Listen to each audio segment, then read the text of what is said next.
Everyone, कैसे हैं आप सभी बच्चे। तो आज की इस वीडियो में मैं आप सभी बच्चों को डिजिटल एजुकेशन जो कि आपका स्किल एनहेंसमेंट कोर्स के अंतर्गत आता है, उसमें मैं आप सभी बच्चों को आज हम लोग पढ़ाने वाले हैं स्प्रेडशीट्स। ठीक है, ये टॉपिक आप सभी बच्चों को पूरा कवर हो जाएगा, आपका स्प्रेडशीट का टॉपिक। इससे पहले भी हमने आपको एक टॉपिक, इससे पहले एक वीडियो बनाया था जहां पर स्प्रेडशीट के बारे में पढ़ाया था। उस वीडियो को और इस वीडियो को आप लोग देख लेते हैं तो स्प्रेडशीट का जो टॉपिक रहता है वो कंप्लीट क्लियर हो जाएगा। तो चलिए वीडियो को हम लोग शुरू करते हैं। वीडियो पसंद आए तो वीडियो को लाइक करें, चैनल पर अगर आप हमारे न्यू आए चैनल सब्सक्राइब करें, साथ में बेल आइकन पे क्लिक करें ताकि इसी प्रकार जब भी हमारा न्यू धमाकेदार वीडियो आएगा सबसे पहले आपको अपडेट मिल जाएगा। और डिस्क्रिप्शन बॉक्स में टेलीग्राम ग्रुप का लिंक मिलेगा जहां पर अगर आप अटैच हो जाइएगा तो किसी प्रकार का यूनिवर्सिटी का अपडेट या कॉलेज का अपडेट वहां शेयर किया हुआ मिल जाएगा। बाकी कुछ पूछने के लिए हमसे फेसबुक इंस्टाग्राम पे जुड़ के पूछ सकते हैं। चलिए वीडियो को शुरू करें। पहला सवाल, विच of the following is not an element of a spreadsheet. इनमें से किसी भी स्प्रेडशीट का एक पार्ट कौन सा नहीं होता है। रोज हमने आपको प्रीवियस वीडियो में बताया था कि ऐसे ऐसे जो लाइन होते हैं इनको रोज बोलते हैं, और ऐसे ऐसे जो लाइन होते हैं वर्टिकल, यानी वर्टिकल लाइंस को बेसिकली कॉलम बोलते हैं, और हॉरिजॉन्टल लाइंस को यानी क्षैतिज जो रेखाएं होती है उनको हम रो के नाम से जानते हैं, और जो ऊर्ध्वाधर रेखाएं होती है उनको हम बेसिक कॉलम के नाम से जानते हैं। तो इनमें से कौन सा किसी स्प्रेडशीट का पार्ट नहीं होता है। भैया अगर आप एक शीट बनाओगे तो उसमें रो और कॉलम फिक्स से होंगे, हमारे पास नंबर ऑफ सेल्स भी अवेलेबल होंगे, लेकिन लेयर्स का वहां कोई काम नहीं होता हमारे पास। इसलिए कौन सा एक पार्ट नहीं है स्प्रेडशीट का, तो वो है ऑप्शन नंबर डी, लेयर्स हो जाएगा इसका राइट आंसर। तो ऑप्शन नंबर डी टिक कर लीजिएगा इसका सही जवाब। अगला सवाल, क्वेश्चन नंबर 2 आपसे पूछा गया कि what is the first step in creating a spreadsheet. अगर आपको क्या करना है, एक नया स्प्रेडशीट बनाना है, आप किस पे जाओगे, मतलब किस प्रकार आप क्रिएट कर सकते हो या उसका निर्माण कर सकते हो, मैं बताना है। पहला ऑप्शन दिया हुआ है option number 1, opening and existing file. एक आप एग्जिस्टिंग फाइल को खोलोगे, नहीं भैया कभी नहीं हो सकता। सिलेक्टिंग अ सेल, आप एक सिलेक्ट करो, नहीं। आप सिंपल बात है न्यू स्प्रेडशीट वाले ऑप्शन पे क्लिक करोगे जहां से आपका स्प्रेडशीट बन जाएगा। सबसे बेसिक स्टेप होता है हमारे पास। तो click on new spreadsheet, option number C क्या हो जाएगा, इसका राइट आंसर हो जाएगा। अगला क्वेश्चन नंबर 3 है, What does the cell address B3 represent in a spreadsheet। जो B3 में होता है हमारे पास वो बेसिकली जो सेल एड्रेस में B3 होता है वो क्या रिप्रेजेंट करता है स्प्रेडशीट में बताना है। The intersection of row B and column 3। Intersection मतलब क्या होता है, जब दो चीज मिलता है हमारे पास उसको इंटरसेक्शन बोलते हैं। तो रो बी और कॉलम 3 का इंटरसेक्शन कहलाता है, या रो 3 या कॉलम बी का इंटरसेक्शन होता है, या फिर एक सेल्स का अरेंजमेंट होता है या रेंज कहा जाता है हमारे पास, या एक मर्ज सेल होता है। तो B3 हमारे पास क्या रिप्रेजेंट करता है हमें ये बताना है, और ये राइट आंसर होगा हमारे पास ऑप्शन नंबर बी, कि यहां पर the intersection of row 3 and column B, ये क्या कहलाता है हमारे पास, B3 कहलाता है बेसिकली। तो ऑप्शन नंबर बी, चलिए देखते हैं कहां राइट आंसर। देखिए यहां पर ऑप्शन नंबर बी में इसका राइट आंसर दिया हुआ है।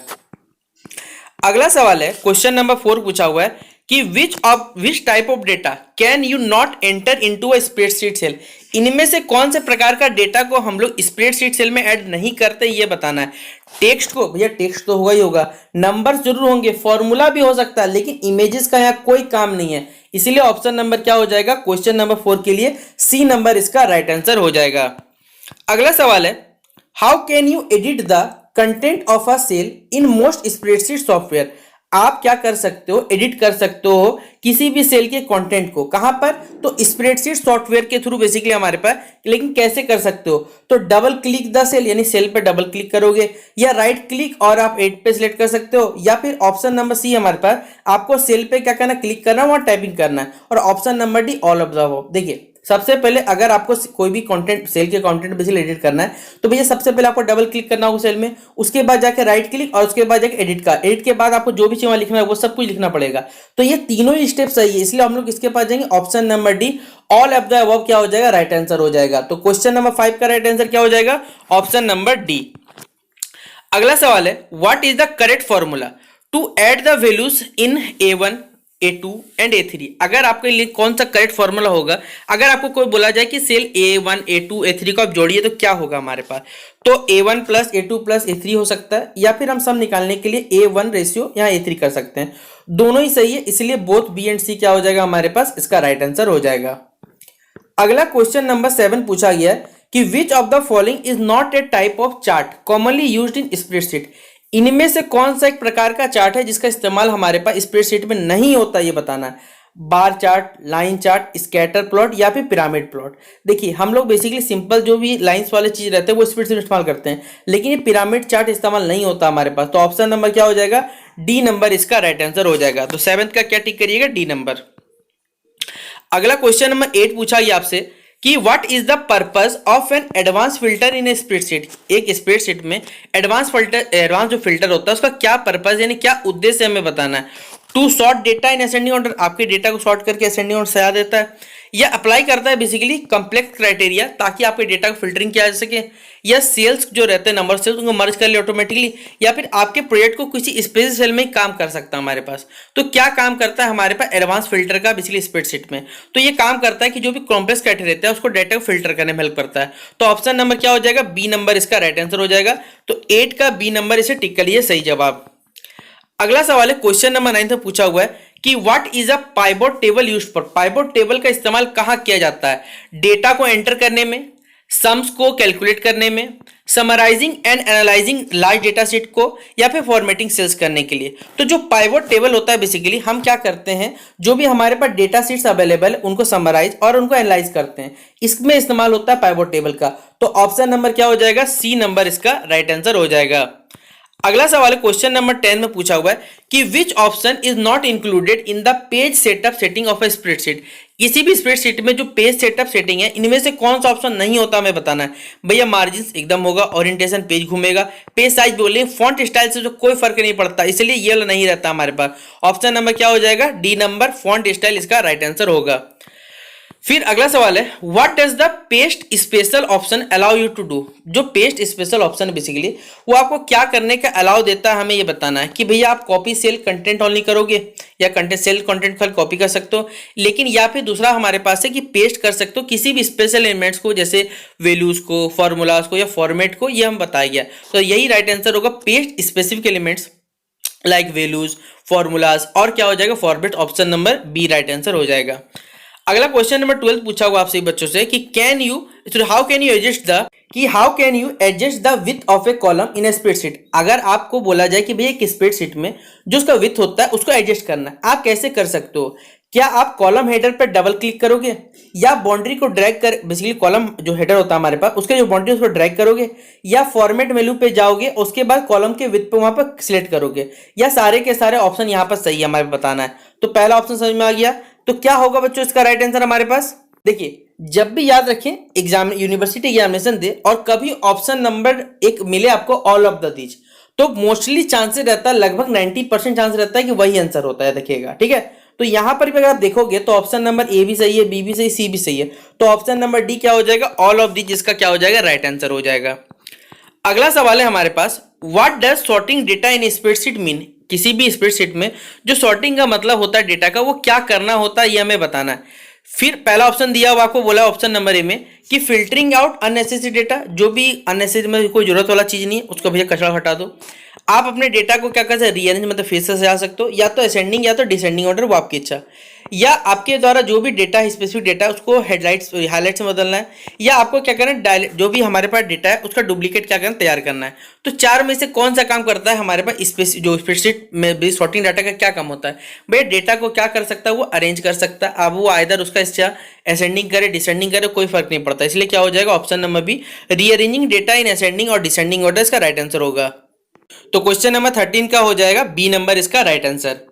फिर अगला क्वेश्चन बोला हुआ है कि which function is used to calculate the average of a range of numbers in a spreadsheet. देखिए कभी भी अगर आपको एवरेज बोला जाए या मीन बोला जाए, भैया दोनों शब्दों का अंतर मतलब लगभग कह सकते हैं, अगर प्रोनाउंसिएशन करोगे अलग हो लेकिन मतलब लगभग में सेम निकलता है। तो आपको एवरेज बोले या मीन कैलकुलेट करने बोले, दोनों बातों को यहाँ याद रखिए सेम होता है। तो रेंज ऑफ नंबर निकालने का किसी भी स्प्रेडशीट में जो एवरेज होता है हमारे पास कैसे निकाल सकते हैं ये बताना है। भैया कौन से फंक्शन के पास जाएंगे, तो हम लोग जाएंगे इक्वल्स टू एवरेज, ये वाला ऑप्शन। ऑप्शन नंबर क्या हो जाएगा, सी नंबर इसका राइट आंसर हो जाएगा। अगला क्वेश्चन नंबर 15 पूछा हुआ है कि what is the purpose of data validation in a spreadsheet. किसी भी डेटा शीट में हमारे पास स्प्रेडशीट में जो डेटा वैलिडेशन होता है उसका क्या उद्देश्य है ये हमें बताना है। पहला, to highlight errors in a data sheet. क्या जो डेटा शीट में हमारे पास जो भी गलतियां है उनको हाईलाइट करता है, नहीं भैया नहीं करता। लेकिन दूसरा क्या काम लिखा हुआ है, टू रेस्ट्रिक्ट द मतलब रेस्ट्रिक्ट मतलब प्रतिबंध लगाना, to restrict the type of data entered in the cell. अगर आप किसी भी सेल में क्या करें, कोई भी डेटा को एंटर कर रहे हैं तो उसको रोकने का काम करता है डेटा वैलिडेशन, ये इसका मेन काम होता है। तो ऑप्शन नंबर क्या हो जाएगा, बी नंबर इसका राइट आंसर हो जाएगा। अगला क्वेश्चन नंबर 16 पूछा हुआ है कि what does freezing panes in a spreadsheet do.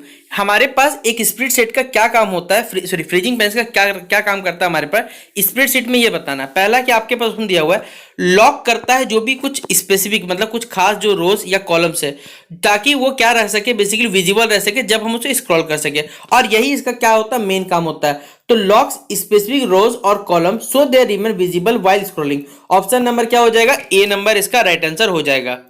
अगला सवाल बोला गया यहां पर आपको, अगला क्वेश्चन नंबर 17 पूछा हुआ है कि which database function is used to find the maximum value in a data set based on criteria.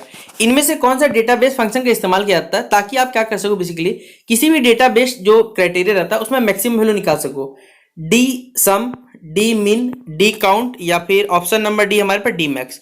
तो भैया मैक्सिमम चीज चाहिएगा तो मैक्सिमम पे जाइएगा, ऑप्शन नंबर क्या हो जाएगा, डी मैक्स इसका राइट आंसर होगा। अगला सवाल है what is the primary purpose of what if analysis in spreadsheet. अगर हमारे पास बताना प्राइमरी मतलब प्रमुख उद्देश्य क्या रहता है व्हाट इफ एनालिसिस का किसी स्प्रेडशीट में हमारे पास, तो इसका मेन काम रहता है कि जो भी डिफरेंट सिनेरियोज है या उनके द्वारा जो भी आउटकम यानी जो भी प्राप्तांक हमें मिल रहे हैं उनको क्या करना, एनालाइज करना या फिर टेस्ट करना काम।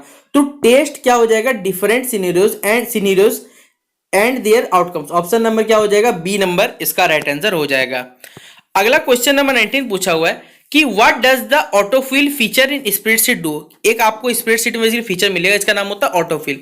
इसका क्या फंक्शन होता है हमें ये बताना है। तो ये क्या करता है, जो भी हमारे पास जो भी सेल्स है बेसिकली उसे ऑटो में भरता है, जो कि एक बेसिकली देखा जाए तो पैटर्न के आधार पर, फिक्स पैटर्न या फॉर्मूला के आधार पर होता है, तो ये काम हो सकता है। तो ऑप्शन नंबर ए ठीक है, automatically fills cells with data based on patterns और formulas, option number 19, sorry question number 19 का option number A right answer होगा। अगला क्वेश्चन नंबर 20 पूछा हुआ है कि which function would you use to calculate the total number of range of cell. आपको क्या करना है, मान लीजिए total number of range of cell निकालना है। इसको कैलकुलेट करने के लिए आप कौन से फंक्शन के पास जाओगे, तो भाई टोटल निकालना तो सम करोगे, ऑप्शन नंबर क्या हो जाएगा, बी नंबर इसका राइट आंसर हो जाएगा। अगला सवाल है व्हाट इज अ की बेनिफिट ऑफ यूजिंग। अगर आप क्या करते हो, पाइवट चार्ट इस्तेमाल करते हो किसी रेगुलर चार्ट के ओवर में बेसिकली हमारे पास, तो क्या इसका बेनिफिट मिलता है हमें ये बताना है। तो ये क्या करता है, बेसिकली आपके जो डेटा को एनालाइज करने के लिए क्या करता है, इंटरेक्टिव रूप से काम करता है। तो it allows interactive data analysis, option number क्या हो जाएगा, ए नंबर इसका राइट आंसर हो जाएगा। फिर अगला बोला गया विच of the following is not true about the, basically हमारे फिल्टरिंग डेटा संबंधी कौन सा सही जवाब नहीं हमें बताना है। पहला, it removes the filter out rows permanently. क्या ये हमेशा के लिए जो हमारे पास फिल्टर आउट रोज उनको परमानेंट डिलीट करता है। इट हाइड रोज, या फिर ये जो नंबर ऑफ रोज है हमारे पास हाइड, बेसिकली हाइड करता है, छिपाने काम करता है, जो कि उस क्राइटेरिया से मिल नहीं पाता। फिर इट सॉर्ट्स द डेटा, ये डेटा को क्या करता है, असेंडिंग ऑर्डर में सजाता है। या फिर ऑप्शन नंबर डी हमारे पास it convert text to number, यानी ये क्या करता है, जो भी आपके पास डेटा को टेक्स्ट रूप में दिया गया उसे नंबर में कन्वर्ट कर लेता है। तो देखिए मेन काम क्या रहता है, जो हमारे पास फिल्टरिंग डेटा है वो क्या करता है, रोज को हाइड करता है, जो कि इस क्राइटेरिया से नहीं मिलता है। तो ऑप्शन नंबर क्या हो जाएगा, बी नंबर इसका राइट आंसर हो जाएगा। फिर अगला क्वेश्चन 23 पूछा गया आपसे बच्चों से कि when using advance filter what is required to apply custom filtering. आपके बताया कि जब हम लोग एडवांस फिल्टर यूज करते हैं तो क्या अप्लाई करने के लिए बोला, कस्टम फिल्टरिंग अप्लाई करने की क्या जरूरत पड़ता है हमें, ए प्री डिफाइंड चार्ट, एक क्राइटेरिया रेंज, या फिर कंडीशनल फॉर्मेटिंग, या फिर option number D a log cell. तो भैया अगर आपको क्या करना है यहाँ पर रिक्वायर है, तो भैया हमारे पास क्या आ जाएगा, वो होगा क्राइटेरिया रेंज। तो ऑप्शन नंबर क्या हो जाएगा, बी नंबर इसका राइट आंसर होगा। अगला क्वेश्चन नंबर 14 माफ करिए 24 पूछा हुआ है कि which of the following is an example of data validation. देखिए अभी हमने को बताया था डेटा वैलिडेशन के बारे में, तो ये क्या काम करता है, रेस्ट्रिक्ट करता है, जो भी मान लीजिए आपके द्वारा होल नंबर है या फिर होल डेटा दिया गया उसको नंबर में क्या करता है, रुकने का काम करता है हमारे पास। तो ऑप्शन नंबर क्या हो जाएगा, बेसिकली ए नंबर इसका राइट आंसर हो जाएगा। अगला question number 25 in a spreadsheet A pie chart is best. आप स्प्रेडशीट में क्या बनाते हैं, पाई चार्ट, लेकिन क्यों बेस्ट है पता है इसका क्या करना है हमारे पास। आप पाई चार्ट अगर आपने बनाया होगा तो आप क्या कर सकते हो, बहुत सारी चीजों को एक गोल चीज बना लीजिए, उसमें आप क्या कर सकते हैं, अलग अलग एंगल पे क्या कर सकते हैं, उसे शॉर्ट वे में समझा सकते हो। तो ये बेस्ट तरीका माना जाता है पाई चार्ट। तो showing proportion of a whole, ये क्या हो जाएगा हमारे पास, ऑप्शन नंबर बी इसका क्या हो जाएगा, राइट आंसर हो जाएगा। अगला क्वेश्चन नंबर 26 है हमारे पास कि which of the following scenarios benefit most from freezing panes. Freezing pane सबसे ज्यादा कौन सा बेनिफिट होता है हमें बताना है। तो ये होता है हमारे पास जो कॉलम हेडर्स होते हैं, स्क्रॉल करने के समय बड़े बड़े डेटा बेस के रूप में दिखते हैं, ये काम होता है। तो viewing column headers while scrolling through large database, data set base बोल रहे हैं, डाटा सेट हो जाएगा। ऑप्शन नंबर क्या हो जाएगा, बी नंबर इसका राइट आंसर होगा। फिर अगला बोला गया क्वेश्चन नंबर हमारे पास 27 में, if you want to clear the content of a cell, आपका किसी सेल का कंटेंट डिलीट करना है, सॉरी कंटेंट को आपको क्लियर करना है विदाउट डिलीट किए उसका फॉर्मेट को, तो आप कौन सा ऑप्शन के पास जाओगे हमारे पास। तो सबसे पहले जाओगे, राउट क्लिक करोगे और उसके बाद सिलेक्ट कंटेंट पे क्लिक करोगे, जिससे ये सब कुछ सही हो जाएगा। तो ऑप्शन नंबर क्या हो जाएगा हमारे पास, बी नंबर इसका राइट आंसर होगा। क्वेश्चन नंबर 28 पूछा गया, ठीक है, कि which of the following is a valid formula है। वैलिड फॉर्मूला है किसके लिए, calculate the product of two cells, मान ली दो सेल है, उनका प्रोडक्ट को कैलकुलेट करने के लिए कौन सा फॉर्मूला आएगा, ठीक है। तो option number 1 A1 B1, option number B यहाँ पर A1 प्लस B1, और लास्ट वाला देखते देखते प्रोडक्ट और मल्टीप्लाई दिया हुआ है, तो दो चीज जोड़ा जा रहा है हमारे पास, तो क्या हो जाएगा ऑप्शन नंबर ए A1 B1 क्या हो जाएगा, राइट आंसर होगा। फिर अगला सवाल है, विच of the following charts can would best represent, ये सब इनमें से कौन सा बेसिकली हमारे पास चार्ट है जो कि एक अच्छा क्या करता है, रिप्रेजेंट करता है डेटा सेट को, ठीक है। धीरे धीरे क्या कर सकता है, शोइंग चेंजेस इन टेम्परेचर और जैसे टेम्परेचर बढ़ते जाएगा अपने डेटाबेस को चेंज करते रहेगा। तो इसे line chart, bar chart, pie chart या स्कैटर चार्ट, तो इसे क्या कहा जाता है, लाइन चार्ट। ऑप्शन नंबर क्या हो जाएगा, ए नंबर इसका राइट आंसर होगा।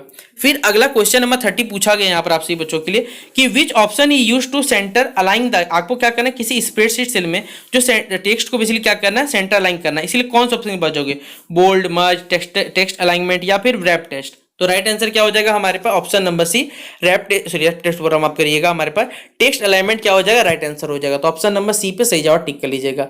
तो आज की इस वीडियो में मैंने आपसे बच्चों को डिजिटल एजुकेशन के 30 क्वेश्चन करा दिए, बाकी जो बचे हुए क्वेश्चन आपसे बच्चों स्प्रेडशीट्स के वो आपको नेक्स्ट वीडियो में करा दिया जाएगा। तो इस वीडियो को जितना हो सके अपने सभी दोस्तों का शेयर कर दीजिएगा। बाकी मिलते हैं नेक्स्ट वीडियो पे, तब तक के लिए जय हिंद और जय भारत।